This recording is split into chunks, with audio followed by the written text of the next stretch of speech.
Backbone, fait partie des frameworks MVC en JavaScript, sur lequel on va trouver donc un modèle, des vues et des contrôleurs. Quand je me suis intéressé pour la première fois à Backbone, ce qui m'intéressait vraiment, c'était ces modèles. Des modèles qui semblaient un peu magiques, des modèles qu'on pouvait on pouvait récupérer des ressources du serveur. On avait des instances, on appelait ça des modèles en backbone, et dès qu'on modifiait un modèle, des événements étaient envoyés dans tous les sens, et comme ça on pouvait mettre à jour nos vues. C'était assez magique. Quand j'ai pris Document Cloud, j'ai tout de suite cherché ça. Je voulais montrer des exemples de ça, mais en fait il y en a très peu. Et ce qui est beaucoup utilisé dans Document Cloud, ce sont les vues. Donc on va commencer par les vues. Donc voici un exemple de vue Backbone issu de Document Cloud. Voilà à peu près la tête que ça. Donc on repère au début par exemple que je m'initialise quand le DOM est ready via cette ligne-là qui est bien connue pour ceux qui font du jQuery. Et puis après, je vais faire du Backbone. Donc commençons. Dans Backbone, au niveau des vues, on a un élément particulier qui s'appelle le EL. Le EL, en fait, va nous permettre de découper notre application de multiples sous-vues, de multiples sous-parties sur lesquelles on va s'attacher. Par exemple, là, je vous ai pris l'exemple de la page d'accueil de Document Cloud, il s'attache sur tout le body. Donc on lui passe un DOM directement. On peut s'attacher sur un truc plus fin. Donc par exemple, le UL dans la div qui a comme ID help. Et plus on s'attache à des choses fines, et plus on va être propre parce qu'on ne va pas interagir avec des choses qui se passent à côté. On va se concentrer sur cette partie du DOM. Et si on doit interagir avec des choses qui se passent ailleurs, on va faire des appels avec d'autres composants, etc., d'autres vues. Mais on ne va pas directement interagir sur la vue. Donc, ce EL, on peut le spécifier, donc, comme je vous ai montré, si je reviens au début, à l'initialisation. Ici, il s'enregistre dans la définition de la vue. Mais on peut, donc c'est ça, mais on peut également le faire plus tard. Donc par défaut, si on ne spécifie pas de EL, on va manipuler un objet DOM qui n'est pas présent sur la page. Et on va pouvoir, une fois qu'on a fait plein de manipulations sur cet objet DOM, on va pouvoir l'injecter à des endroits particuliers. Donc imaginez que vous construisez votre page, et puis ensuite, une fois que tout est prêt, vous injectez à des endroits particuliers toutes vos vues déjà instanciées, donc c'est exactement ça qui est fait par Document Cloud. Donc 10.panel.add, on va ajouter dans un élément qui s'appelle le panel la vue search box. Voici un découpage, voici un découpage des vues Document Cloud. C'est très découpé. Là on ne voit qu'une seule partie parce que je suis sur une fenêtre particulière. Mais dans chaque sous-fenêtre, c'est de nouveau découpé en vues, etc., etc. Et comme ça, on ne va manipuler que précisément les choses.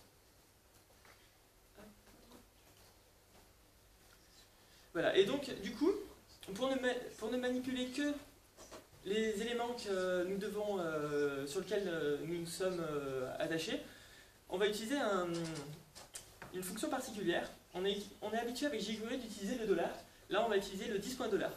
Le 10.$, on est sûr de rester à l'intérieur du EL et de ne pas déborder. Comme ça, on remplace tous les $ par des 10.$, et on est sûr de rester sur sa zone du DOM. Voilà. Qu'est-ce que vont nous permettre également les vues Backbone? C'est de voir de façon très claire les interactions avec l'utilisateur. Donc ici par exemple, on va repérer des événements par exemple du clavier, de la souris, keyDOM, search, qui doit être un événement particulier lorsqu'on fait une recherche, du blur, du clic, du focus, etc. Et à chaque fois que l'on va cliquer sur le search bar, la méthode maybeSearch va être appelée. C'est comme ça que ça fonctionne, c'est assez clair. Souvent on retrouve ces blocs de texte en haut du code. et on sait très rapidement, on sait qu'on est dans une vue, qu'il y aura des interactions avec l'utilisateur, on sait comment ça structure. Voilà. Quelque chose qui est dans Document Cloud, mais qui n'est pas dans Backbone, et que j'ai trouvé intéressant de citer parce que vraiment, j'ai cherché les occurrences, j'ai fait un grep sur tout le code, et il y en a plus de 100, c'est le setMode. Le setMode, c'est quelque chose de très bête. Le setMode, c'est pour avoir une sorte de machine état.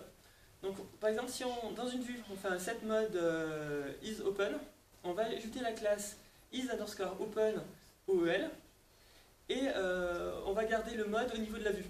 Donc si on veut interagir, par exemple isOpen, si on veut faire un petit carré bleu autour, on peut le faire en CSS parce que la classe était rajoutée.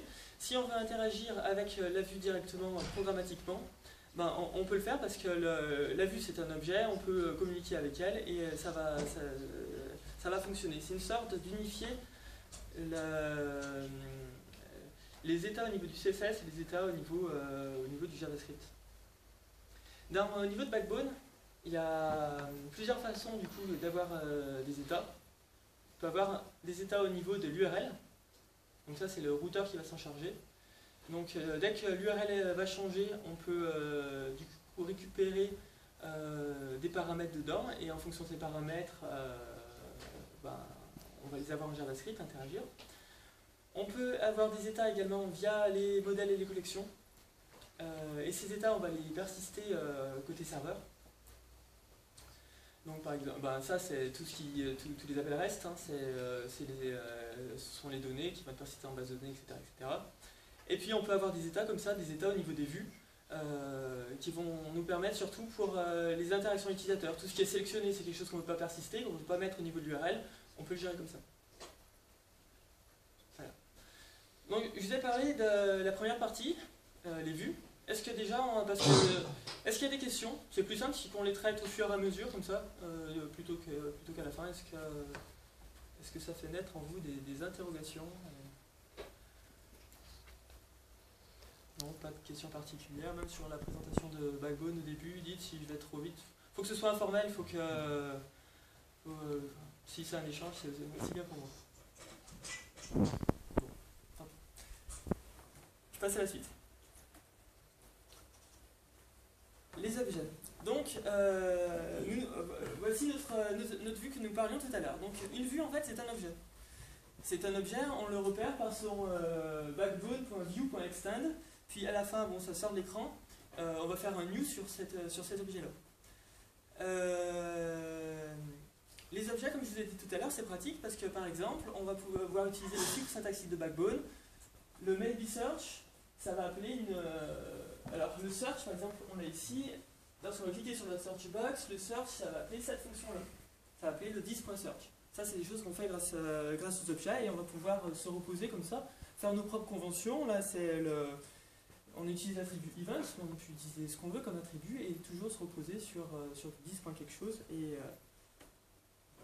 on peut le faire marcher. Un truc tout con, mais que j'ai beaucoup aimé dans Document Cloud, c'est la lisibilité du code et leurs constantes, elles sont en haut en majuscule. Donc voilà, juste, c'est cool. Voilà. Un objet dans Backbone, à quoi ça sert? Dans Document Cloud, à quoi ça sert? Ça sert principalement à découper notre code et à donner plus de lisibilité. Par exemple, dans le initialize, on a plusieurs méthodes qui sont appelées les unes à la suite des autres. Ça fait de la documentation finalement. Create subview qui va faire les instantiations, puis après render subview, comme je vous ai dit tout à l'heure, qui va injecter au niveau du DOM toutes les sous-vues pour les mettre aux endroits qu'il faut. Donc voilà, un objet ça sert également à... On est à quel endroit là? Dans le workspace. C'est dans le workspace, c'est la première chose qui est initialisée au niveau de Document Cloud. Il va instancier toutes les sous-vues pour les mettre dans le index.html précisément aux endroits qu'il faut.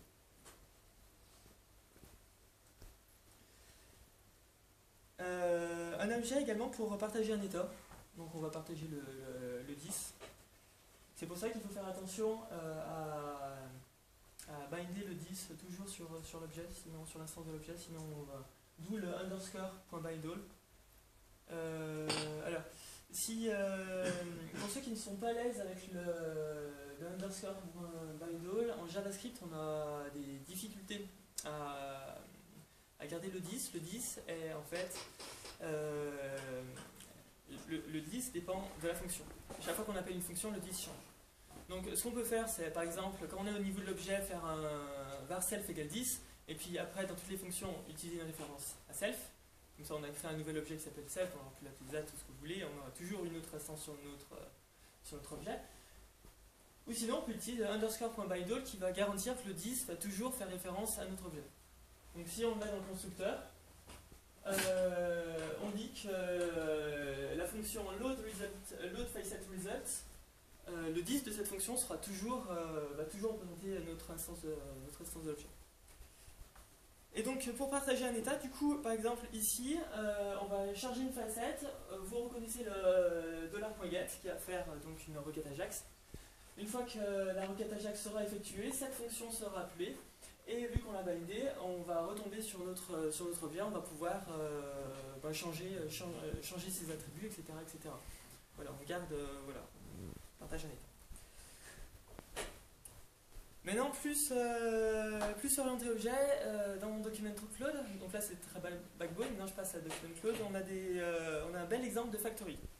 Donc par exemple, document cloud utilise une dialogue, donc une dialogue pour faire une confirmation simplement, voulez-vous supprimer oui ou non, ou pour avertir, ou pour dire attention, il y a une opération longue qui va se passer, veuillez patienter. Donc il y a quelque chose de très générique qui s'appelle cette dialogue, et puis ensuite il va étendre sa dialogue avec un ensemble de factories. Donc ici on voit par exemple le new DC.dialogue avec on va surcharger les valeurs par défaut et on va en faire vraiment d'état. Si voilà. J'aurais pas dû cliquer, pourquoi il est parti là? J'y retrouve.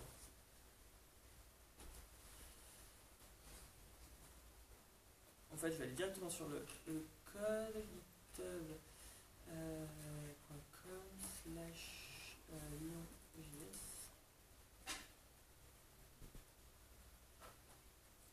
Donc voilà, ça. Donc on a forqué. Je vais vous montrer ce code là parce qu'il est quand même intéressant. Donc on a forqué le repo pour travailler tranquillement dessus et pour pas qu'il bouge. Public JavaScript UI et UI Common Dialogue. Et voilà. Donc ici par exemple on voit le code de la dialogue, le code générique qui fait qui fait à peu près tout ça. Là on arrive maintenant sur les factories. Donc on a l'alert factory, la prompt factory. Ce sont des instances de dialogue. Confirme, choose, contact et progress. Là, on en trouve pas mal et en effet c'est très pratique quand on regarde le code, quand on voit qu'il utilise par exemple la prompt, il passe que 2 arguments, ça roule. Ouais. Essayer de trigger une dialogue sur le site. Ouais, je peux. La console pour montrer. Ouais. Non, c'est super. Alors si je fais.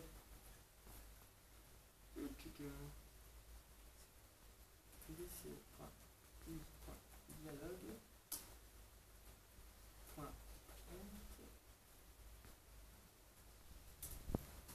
Voilà, par exemple, j'ai fait un prompt. Alors, close save. Donc, normalement, il doit. Alors, je peux aller regarder le prompt, mais faut lui passer des paramètres. Prompt text content. Bon, allez, recommençons avec un text content. Tac. Hello. Voilà. Donc c'est super facile d'utilisation. Et il réutilise le même code de la dialogue pour. Donc là j'ai affiché le prompt. Faudrait que j'affiche alerte là, ça serait pas mal. Alerte, juste un texte.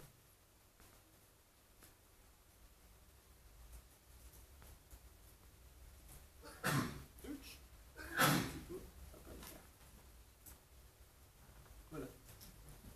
Donc voilà, on retrouve les trucs. Et puis on peut lui passer également des options particulières ou des callbacks s'il a cliqué sur le bouton OK. Enfin voilà, voilà, c'est simplement bien pratique, quoi. Et alors, je retourne à voilà. Donc là, je suis sur ma factory, donc avec les dialogues. Et qu'est-ce que je vais faire de mes dialogues? C'est faire des choses également plus évoluées. Donc je vais étendre ma dialogue, je vais faire une classe fille sur laquelle je vais faire des trucs plus sympas, un projet de dialogue, et ça va être la création d'un nouveau projet. Moi, je peux pas le voir, c'est dans la partie administration, mais j'imagine ce que ça doit faire. Le code, ce code-là est bien plus verbeux et c'est pas dans une factory. Alors, est-ce que pour les objets et pour la présentation des objets avec Backbone, est-ce que ça va? Est-ce qu'il y a des questions? Ou sinon, faites comme Mickaël, hein, si au fur et à mesure vous posez des questions, dites-le, c'est sympa. Donc, voilà. Maintenant, on va passer à la partie événements. Alors, ah si, vous voyez, c'est... Ok, je pensais pas. Alors, ce que nous permet de faire Backbone, c'est très facilement de créer un PubSub. Donc, qu'est-ce qu'un PubSub? C'est d'envoyer un événement, d'avoir des choses qui vont écouter ces événements-là et qui vont, du coup, répondre différemment. Mais le truc, c'est d'être averti lorsqu'un événement est envoyé. Donc ça fait partie de la structure de base de Backbone et c'est utilisé beaucoup pour les modèles, pour les routeurs, etc. Mais on peut également créer ses propres événements, des événements personnalisés. Donc là, je vous ai montré un exemple. Par exemple, j'ai fait une recherche sur... en fait, dans Document Cloud, c'est très peu utilisé. Moi, j'utilisais beaucoup dans mes applications, mais en fait... pareil, quand j'ai voulu chercher des usages sur Document Cloud, j'ai trouvé que celui-là. Donc, si... voilà. Donc, imaginez que vous ayez un module de navigation. Donc, je peux vous le montrer. C'est celui-ci, avec Search et Help. Voilà. En fait, non, c'est même pas celui-là, c'est un autre. Un Document Cloud. Je ferme. Get Help. Get Help. Et là, et voilà, c'est celui-là.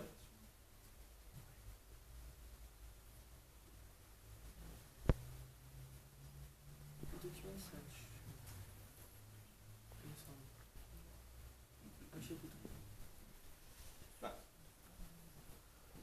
En fait, non, ça correspondait à l'ancien, désolé, je suis confusion. C'était bien la tabulation sur le help et sur le search. Donc, on veut savoir, lorsque l'utilisateur clique sur ces tabulations, on veut être au courant et vont engager des actions. Donc, du coup, lorsque l'utilisateur va cliquer sur le tab, il y a un événement tab de point ce qu'on veut rendre qui va être envoyé. Donc, ça va être un tab de point help, tab de point documents ou tab de point search. Et on va écouter ces événements-là et on va réagir avec. Et Backbone nous offre tout simplement les méthodes trigger et bind. Elles sont câblées dedans, donc il suffit de les utiliser. Donc trigger pour envoyer un événement, bind pour écouter sur cet événement. On lui passe une fonction, cette fonction sera appelée quand l'événement est envoyé. Donc très pratique si on a par exemple une globale qui va faire office de PubSub, qui va écouter tous les événements et qui va redistribuer. Il fait aussi en local.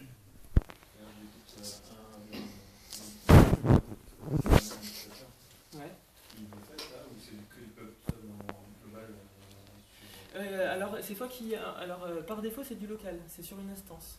Après, si tu as une instance qui est partagée en global, tu le gères en global. Mais par défaut, par exemple, pour un modèle, c'est utilisé beaucoup dans les modèles. Lorsqu'un modèle va modifier, lorsque tu vas modifier un des attributs du modèle, il y a un événement qui va être envoyé à tous ceux qui se sont bindés sur ce modèle-là. Et pas sur les modèles d'à côté ou pas sur les vues, voilà, juste sur le modèle-là. Donc après, on peut avoir un truc en global ou en local. D'autres questions sur les événements? Sinon, j'enchaîne sur les modèles et les collections. Romain? Ouais. Tu as dit que justement il utilisait très peu les événements. Peut-être que tu peux nous dire, est-ce que tu sais pourquoi et sinon au moins qu'est-ce qu'il utilise? Alors, je vais en parler par la suite en fait, mais je vais quand même répondre à la question. En fait, dans Document Cloud, comme je vous l'ai dit tout à l'heure, ils instancient toutes leurs vues une seule fois et elles sont présentes au niveau. On peut interagir directement avec. Comme j'ai interagi tout à l'heure avec le dialogue, on peut interagir avec chaque sous-vue qui sont présentes. Donc du coup, il interagit directement avec les vues, il passe pas par des événements, il appelle directement les fonctions dessus, tout est initialisé, donc il n'aura pas de surprise. Et c'est comme ça qu'il va faire. C'est vrai qu'avec les événements, souvent, on perd un peu le contrôle, parce que ça va être Backbone qui va dispatcher cet événement à tous ceux qui écoutent pour cet événement-là. Donc on va perdre un peu le fil de qui a appelé cette méthode. Du coup voilà. L'avantage des événements, c'est de faire quelque chose de très découplé, ce qui n'est pas forcément le cas de Document Cloud.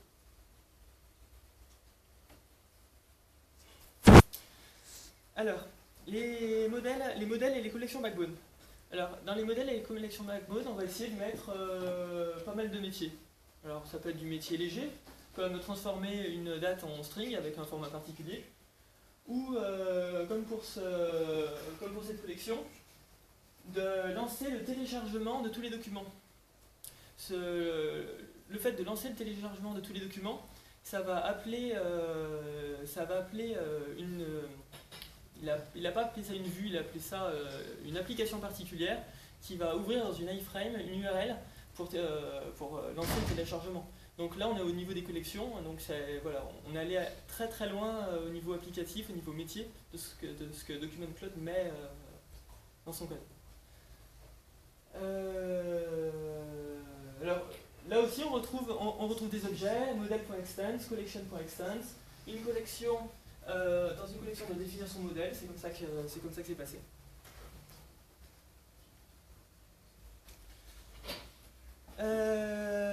Voilà. Un modèle pour synchroniser les adder sources. Grosso modo, les modèles, à quoi ça sert? Ça sert à garder le résultat de nos requêtes Ajax. Savoir quels étaient les documents qui nous ont été retournés par le serveur pour pouvoir les afficher. Et on va vouloir interagir avec ces documents-là ou simplement réactualiser périodiquement les choses pour garder notre vue à jour par rapport à ce qui se passe sur le serveur. Donc si vous prenez Backbone, vous avez de base une méthode qui s'appelle fetch et qui va appeler une méthode sync que vous pouvez overrider. Donc ça, c'est le comportement qui est écrit dans la documentation officielle de Backbone. C'est pas du tout ce que fait Document Cloud. Alors Document Cloud, en fait, ils vont avoir des requêtes Ajax, ils vont en avoir des tas. Alors, est-ce que je peux cliquer cette fois? S'il te plaît. Ouais, c'est bon.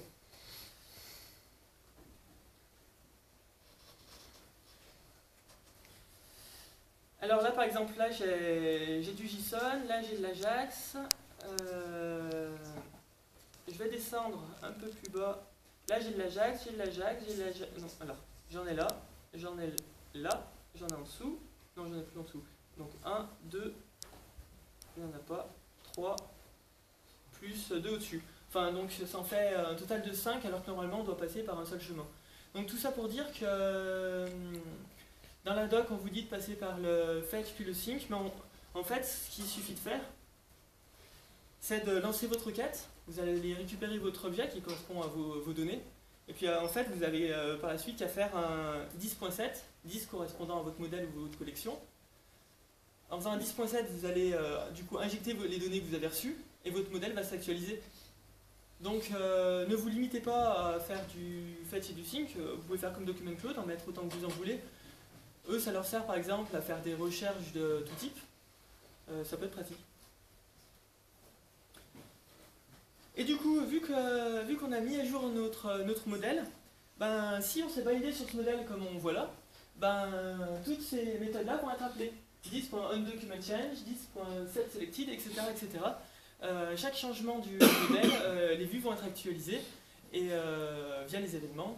Et ça, c'est un peu le côté magique.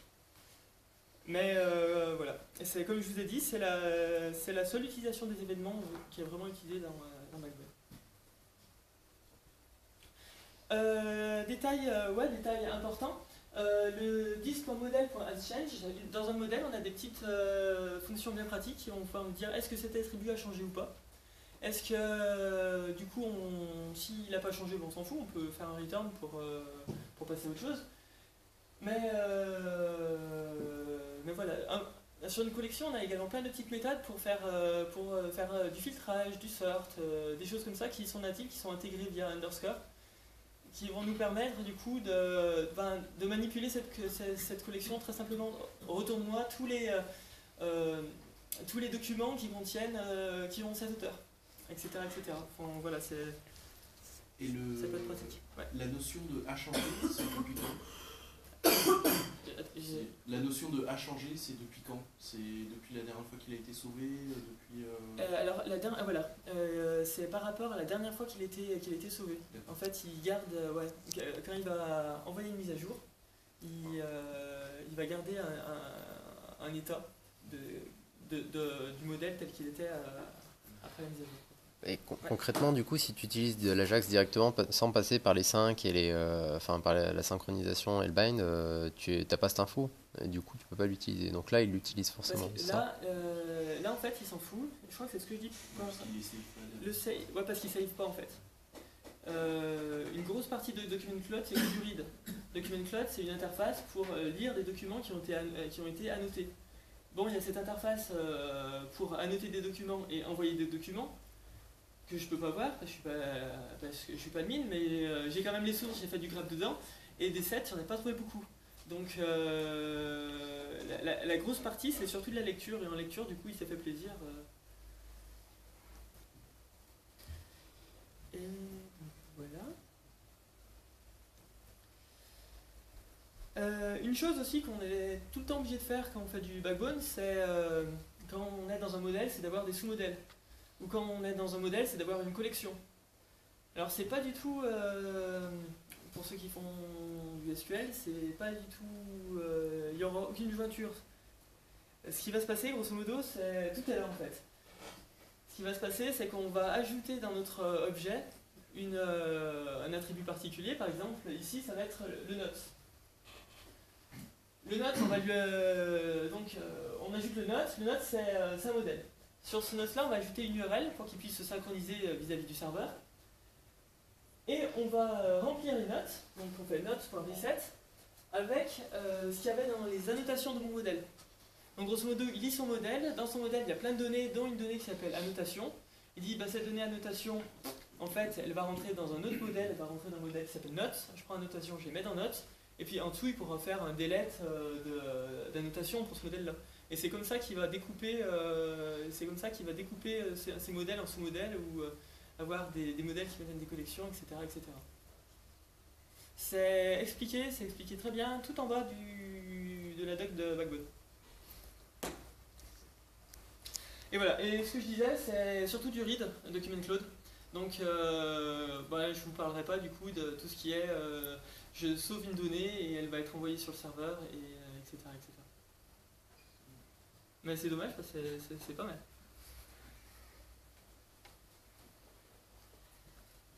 Des questions là sur les modèles et les collections? Sinon on attaque la dernière partie, la structuration du code. Ouais. C'est plus la partie dont tu as parlé, le save, etc. Mais est-ce qu'il y a un contrôle sur quand sont les échanges? Parce que si on en fait beaucoup sans trop s'en rendre compte, on peut avoir des requêtes qui partent très vite sans contrôle, quoi. Ouais, tout à fait. Alors, un des avantages de Backbone, c'est que c'est très bas niveau. Du coup, à moins que tu bindes ta requête Ajax sur un événement, dans ce cas-là, tu le vois moins, c'est un peu plus caché pour toi. Mais sinon, c'est toi qui vas faire un appel à... Lorsque l'utilisateur va cliquer sur rafraîchir, tu vas lancer la requête Ajax. Ou lorsqu'il va faire un search, il va cliquer sur le search, tu vas lancer la requête Ajax. Souvent, c'est fait comme ça. Il n'y a rien d'automatique. Du coup, tu gardes la maîtrise. De manière générale, c'est un truc qui est bien avec Backbone, c'est petit. Quand on prend Backbone, on prend les sources qui sont annotées. D'ailleurs, il faut absolument que je vous montre ça. Backbone. Donc, voilà le site de Backbone. Donc, sur le côté, on a toutes les méthodes qu'on peut utiliser. Donc, ça, c'est déjà super bien. Mais ce qui est même mieux, c'est ça. C'est le code, avec plein de commentaires. Et en fait, le code, il n'est pas si grand que ça. Et on le comprend, et c'est logique. Et du coup, c'est pas un framework, c'est pas la boîte noire. C'est quelque chose que l'on comprend et qu'on va changer le comportement par défaut s'il ne nous convient pas. Et c'est vraiment ce que dit Jérémy Ashkenas. Si c'est suffisamment petit pour que vous puissiez changer la façon dont vous allez interagir avec votre serveur REST. Si c'est pas du REST, vous pouvez faire autre chose. Vous pouvez changer des bouts. C'est 90% de l'API est publique, donc vous pouvez la modifier à souhait et le code est facile à comprendre. Donc ça, c'est un gros avantage.